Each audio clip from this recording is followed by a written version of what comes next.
Sveiki visi. Va, tokiu susitinkam naujų formatų.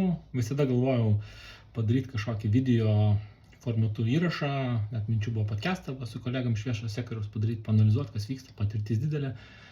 Bet to pačiu pagalvojau, kad galima startuoti ir daug paprasčiau, tiesiog nuo paprasto įrašo, apžvelgiančio tai, kas vyksta, nes iš tiesų daug įdomių procesų vyksta ir jo ten tikriausiai nuolat minimas Žemaitaitis juose, tai paanalizuoti, ką jis mano manimu iš tiesų daro, kaip jisai veikia ir kokie tie priešnuodžiai būtų tokiam veikimui.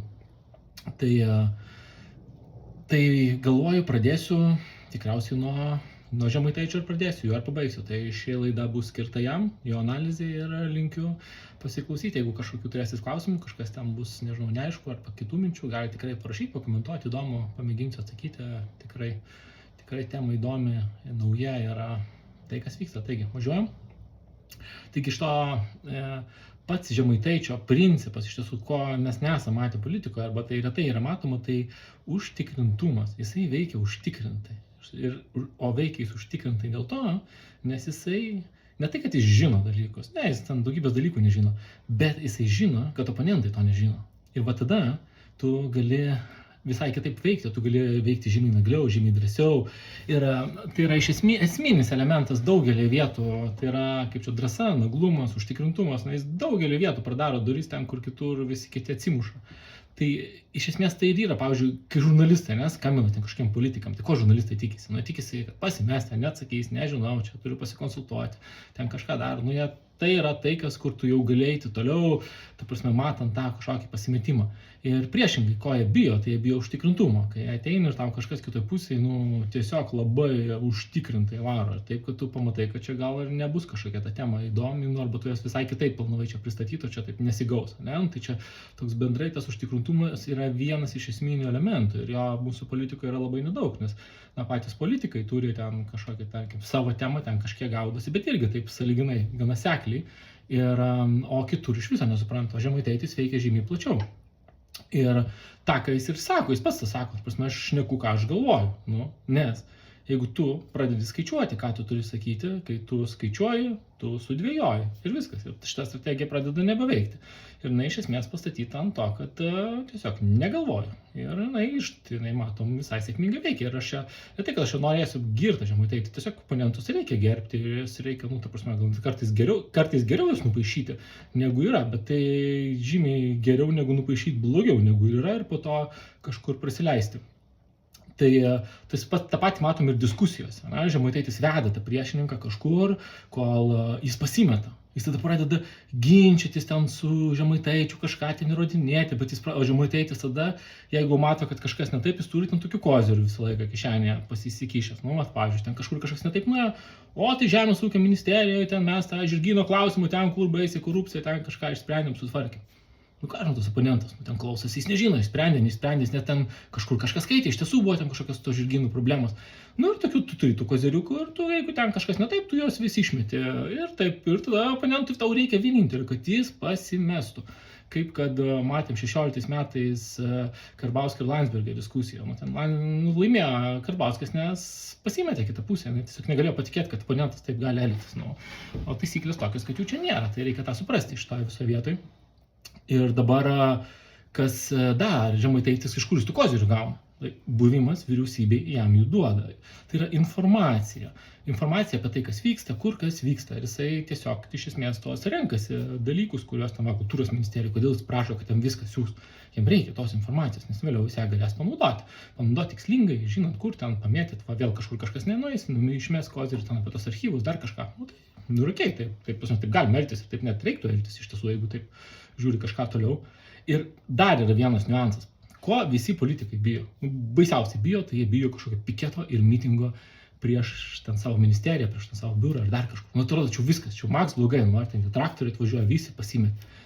Bet pas mūsų aplinkos ministerija, aš atsimenu, atvažiavo, tai matai, ta ministerijos darbo sutrikimo, pasimetimo veikia, tai nebent tu nebijai tų mitingų ir protestų, nebent tau jų reikia. O jeigu jų nėra, tu juos susikuri, nes pergalės nebus be kovos, o kovos nebus be priešininkų. Ir tu turi jį susikurti. Ir tai yra toks veikimo metodas. Bet tam tu vėl turi būti labai užtikrintas, tu turi žinoti, ką tu darai ir tu gali taip veikti, taip įmanoma veikti, bet čia toks, siauras tas takas, kurio tu eini, bet jeigu tu žinai, ką tu darai, tai yra tas kelias, kurio tu reikia eiti. Ir ką mes čia matom. Ir nesakau, kad čia nereikia tų mitingų ar dar kažko super. Aš tikrai didžiuojuosi savo tautą, kuri čia taip, rodo, wow, man tai net, fantastika iš tiesų tai, ką aš matau, tai kaip čia tie žmonės iš tiesų, ką jie daro, kokius renginius organizuoja, ką jie šneka, kaip jie komunikuoja. Tai čia, bet tai galim toliau tada judėti. Ir dabar kas yra, kai mes, pavyzdžiui, tie oponentai, kai žiūri Žemaitaitį, tai ką jie mato? Jie mato Žemaitaitį. Jie mato kažkokį pajaučia išsigąsta, va čia dabar vėl čia kažkoks žmogus, kur neaišku, kaip čia kokia strategija prieš įveiks, kaip čia įveikti. Bet ne tą reikia matyti. Žemaitaičio galia nėra jisai, galia yra jo rinkėjai kažkur ten, periferijoje, rinkėjai, kurie neišgirsti yra. Tai ir čionais yra esmė, kad ne Žemaitaitį, kai tu diskutuoji su Žemaitaičiu, tu neturi matyti Žemaitaičio, tu turi matyti ten tuos žmonės iš tų kaimų, iš tų rajonų, iš tų regionų. Čionais yra tai, kas iš tiesų, kur jo, kaip ten kažkada pasakoti, kai buvo, kur Koščiais nemirtingas, bet jo kiaušinėje buvo kažkur jis paslėptas tas kiaušinis ir ten buvo ta paslėpta ta jo atata, aš ten, rodžiu, randi kiaušinį, Koščiai batai. Tai iš čionais irgi, iš esmės, atim galės tenais, Žemaitaitis dings nuo vaizdo tiesiog, bet kaip tą padaryti. Ir toks ir yra, pavyzdžiui, kad ką mes dabar matome strategijas, ta pati Šimonytė čia parašė, kad netokis čia, tas auditas yra kitoks, ne taip jisai veikia, ne? Čia Žemaitaitis nesąmonės tą. O kas yra tas auditas? Tai čia turi būtinai tas valstybės kontrolė tą auditą daryti, audito skyrius turi šalia tavęs būtinai parašyti būti, kad tas auditorius. Nors matėm, kad tas Tapinas su Černiausku padarė puikų, mano manymu, Palucko auditą, kuris baigėsi tikrai su aiškiom pasiekmėm. Ir ten tų raidžių nebuvo daug ir labai aiškus jisai buvo, tai auditas. Ir dabar bandyti ginčytis, tai Žemaitaitis to nori, kad su juo ginčytumės. Čia auditas ar ne? Tai jeigu neginčiasi, kad čia ne auditas, tai tikrai Tėvynės sąjunga ten kažką konservatorius slepia. Tai iš viso čia nereikia ginčytis. Tai gerai, kuo daugiau kažkas kažką audituoja, to geriau yra. Apie problemą šnekėkim. Ir nes jo rinkėjai, tai jie, tai yra paprasti žmonės, vėl grįžtant prie jų, tai yra ir paprasti žmonės, kurie mato tą valstybės neūkiškumą. Neūkiškai veikia ta valstybė, sunku čia tą pripažinti, jinai veikia neūkiškai, daugelį vietų absurdiškai veikia, tai nesusitvarko ir net kartais tie patys žmonės, kurie naudojasi tuo neūkiškumu, ten kažkokių socialinių paslaugų, kad ten gali žymiai daugiau gauti, negu tau numatyta, ar ten kažką ten susitari kažkur ten kaimuose. Bet jiems tai irgi nepatinka. Tu gerai gauni, bet šiaip tu matai, kad čia negerai, ne taip turėtų būti. Ir mes tarsi tą ignoruojame. Ir iš esmės, tai čia toks ir yra. Ir Žemaitaitis yra teisus, kai sako, jis yra blogai. Tai kam su to ginčytis? Tai blogai yra, tikrai daug yra blogai. Tiesiog ir tie žmonės mato teisingai viską. Aš tai tikrai už, aš taip matau taip pat, kaip tie žmonės mato, čia yra daug problemų šitoje šalyje, reiktų apie tai šnekėti. Bet tik manau, kad tie žmonės klysta dėl vieno dalyko, jie klysta dėl sprendimo, kad Žemaitaitis nepasiūlys to sprendimo. Jis pasiūlys kalbas apie problemas, bet jis nesiūlys sprendimo. Ir čia yra tokia problema, kad, pavyzdžiui, ir Tėvynės sąjunga dabar gana sunku įstoti, nes jinai, kaip ir buvo čia valdžioje prieš tos metus. Ir čia jeigu kažkokia kritika Tėvynės sąjungos vyriausybei, tai čia kritika ir man yra, nes aš irgi buvau tos vyriausybės dalim. Tai čia jeigu aš kažką kritikuoju, tai kad nebūtų, kad čia kažkokie mes, aš irgi buvau tos vyriausybės dalim ir aš lygiai taip pat prisiemu tą kritiką ant savęs, kad galėjom žymiai daugiau, žymiai geriau padaryti. Ir dabar tarsi Tėvynės sąjunga bijo kažką pritarti, kad yra problemų valstybėje, nes tada, aišku, bijo tų klausimų, tai ką jūs tada būsite dėl to darę. Nors tų problemų tiek, kad čia ne kadencija išspręsia, čia kadencija yra išmokti, kas čia vyksta, tai tiesiog sprendimai, čia kažką gali išspręsti per tą kadenciją, bet tikrai ne viską. Nereikia toliau bijoti šnekėti apie tai, kad yra tų problemų, kokias pamokas ten išmokom po tos kadencijos, tokių diskusijų nėra. Ir kai jų nėra, tau tada sunku oponuoti, sunku pritarti, kad yra tų problemų, tu užsidarai savo visas duris. Bet dabar grįžtam prie Žemaitaičio, tai jisai sako, aš čia noriu tų problemų, ten siūskit man visi, kas čia vyksta. Tai gerai, siūskim, kas jam vyksta, tai pažiūrėkim, kas vyksta jo ministerijose, kuris jau metus, kaip yra paskyręs ministrus, ir pašnekėkim, pavyzdžiui, aplinkos apsaugos ministerija. Tai aplinkos apsaugoje čia viskas pas mus tvarkoj dabar yra, nėra tų brakonierių, kurie ten kas mėnesį yra vis pagaunami, pribrakonieriavo daug, tai šiek tiek kartų dar nebuvo pagauti, gauna tas baudas, turto jokia neturi, tų baudų nemoka, vėl eina toliau gaudyti ten ar ta žuvis, ar ten kažką kirsti, tiesiog jam čia gyvenimo būdas ir ką mes nieko negalim padaryti ir tiesiog stovim žiūrim. Tai čia yra problema, kurią reiktų imti ir spręsti. Pavyzdžiui, jeigu ten tu nemoki daug, tu už gamtos apsaugos pažeidimus turi tikrai didžiulį baudų jau tą bagažą, tai gal laikas tau ir pailsėti nuo tos visuomenės kažkokioj privačioj, kaip čia, kajutėj, patalpoj. Tai iš esmės, ar su atliekom pas mus viskas gerai, ne? Mes jau nebevežame miškus tų atliekų, čia mūsų piliečiai nebepila, čia šitas klausimas išsisprendė, mūsų verslas yra neapkrautas milžiniška biurokratinė našta, kur ten matuot turi kiekvieną gramą savo celofano, ką ten jis kokią plėvelę, ką pardavė, atidavė ten, kam tas, nieks negali atsakyti, bet tiesiog taip yra. Ir čia išspręsta? Ne, man tai netrodo, kad čia išspręsta. Statybos leidimus mes išduodame greitai, čia viskas tvarkoja su jais, problemų nėra, ne? Man tai atrodo ten kartais ir pats kiek esu susidūręs, metus ten laukia. Kažkas kažkokį parašą uždėtų. Ta prasme, ten realiai nėra jokios problemos, ten sklypo atidalinimas. Tai ten viskas susiderinęs, metus sėdi, laukia, kol ten kažkur kažkas kažkaip tą parašą uždės. Tai kodėl mes tokių dalykų negalim spręsti? Kažkaip miškai tvarkome pas mus gerai? Man tai vis dar netrodo, kad čia mes tos miškus gerai tvarkomės. Mes tikrai gerai ten skaičiuojam, kiek mes ką ten iškirtame. Tik iki praeitos kadencijos iš viso nelabai ten tų skaičių buvo iš tiesų. Tai saugomos teritorijos, jos čia gerai saugomos dabar, mes jau patenkinti jų saugojimu, kažkokie prioritetai atsirado, ką čia saugoti. Man netrodo, kad čia tie prioritetai staiga atsirado ir dabar čia viską saugom. Saugom kaip visada viską ir tuo pačiu nieko. Kodėl čia, ką čia yra padarę jo ministras ar ministrai šitoje vietoje?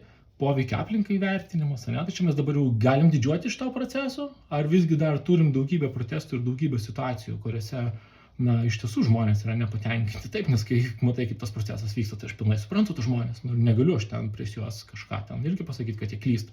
Kas dėl to padaryta? Nieko nepadaryta. Tai va, Žemaitaiti, tavo ministras. Kas, kaip jisai dirba? Tai eikim toliau tada galim. Teisingumo ministerija, ne? Tai čia daugiau teisingumo tai Lietuva atsirado per metus, kažkaip aš nepajaučiau. Tada kas daro? Registrai ten, kurios kuruoja tą teisingumo ministeriją, ten baigia eiti tie milijonai ir 10 milijonų neaišku kur visi sėdi nekilnojamo turto savo vertės, ten turi 10 veiksmų atlikti, dar finale gal net ir susimokėti, kad tai išrašą gautum. Ir ką? Ir nieko, ir toliau ten tie milijonai eina. Tas ministras seniau pro vitriną žiūrėjo į vienus objektus, dabar pražiūrėjo metus į tos milijonus plaukiančius ir ką? Ir baigta, tai Žemaitaiti, tai kas čionais buvo padaryta, aš norėčiau išgirsti, papasakok man, kaip šito šalies piliečių, kuris turi lūkestį, kad tai bus sutvarkyta. Tai kultūros ministerija, netekim iki jo. Ar joje nėra bėdų? Joje yra daug bėdų. Aš nebuvau, bet jeigu kitur yra bėdos, bus ir čionais bėdos. Ir aš manau, kad net ir kultūros žmonės supranta, kad joje yra bėdų ir yra nemažai. Bet jie žino tą. Bet ko jie nori? Jie tikrai nenori dar vieno aiškinančio, kaip čia viskas yra blogai. Jie patys tą žino, jiems reikia sprendimų. Bet jie mato, kad šitie nepasiūlys jokių sprendimų. Tik tai kažkokius šūkavimus, rėkavimus, auditus ten dar. Tai žinot, kas yra auditoriai? Auditoriai yra tie, kurie pasako, kas yra blogai, bet niekada nepadarys. Gerai, va čia ir yra auditorius. Tai va, jeigu Žemaitaitis čia nori būti auditorium, tai gali būti, bet mums reikia ne auditorių, mums reikia tų, kurie gali išspręsti tos klausimus. Ir iš esmės, čia ir yra dabar tas, kai sako, kaip su Žemaitaičiu kovoti, kokia čia strategija turi būti. Čia ne strategija turi būti, čia turi būti užtikrintumas kitoje pusėje, irgi toks pats. Žinot, kaip kartais tos zombius, jeigu nori veikti, turi pats tapti zombiu. Tai čia gal perfrazuojam, bet iš esmės tu turi veikti užtikrintai. Ir čia yra problema, nuo ko ir pradėjau politikoje, kad trūksta žmonių, kurie turi supratimą, kas veikia, kas neveikia, ir stoti prie Žemaitaitį ir nesiginčyti, kad čia yra kažkas, jis ten sako blogai, tu bandai įrodinėti, kad gerai. Čia tas pats, kaip aš ateičiau, ąžuolą nukirščiau, prie manęs ateitų ten piketas didžiulis, kodėl aš tą ąžuolą nukirtau. Ir aš jam sakyčiau, čia legaliai, aš nukirtau, va, žiūrėkit, jokių problemų nėra. Jūs galvojat, man gerai baigtųsi? Ne, nesibaigtų man gerai. Tai kam šito keliu eiti? Eiti reiktų į tą tokį jau su Žemaitaičiu pasiruošti, iš esmės. Ir tikrai liūdna matyti kartais, kad to ir Seime neatsiranda, kas galėtų imtis to gal lyderiavimo šitoje vietoje. Bet aš kažkaip, žinokit, žiūriu ramiai, o čia reiktų pabaigti kažkaip teigiamai, tai aš taip žiūriu ramiai tą, kad ir tai, ką kultūros žmonės daro, tai žinot, kaip jeigu neatsiranda lyderiai Seime, atsiras lyderiai gatvėse. Ir čia tokia visada buvo ta mūsų šalies tikriausiai išlikimo strategija. Arba vienur, arba kitur visada atsiras lyderiai, visada atsiranda, turim tą nesusitaikymo geną, pas mus gana stiprų mūsų šalyje ir kol ten tu pasieki tą kažkokią kartelę ir tada kažkas tikrai vyksta. Ir tai va sėkmingai šita vyriausybė tą dabar bando įrodyti. Taigi, jeigu tai yra įdomu, ką aš pasakojau, tai žinokit, manau, galim ir pratęsti vėliau, detaliau gal panalizuoti kai kurios momentus, bet tai va, mano pirmas bandymas. Tikiuosi patiko ir iki greito.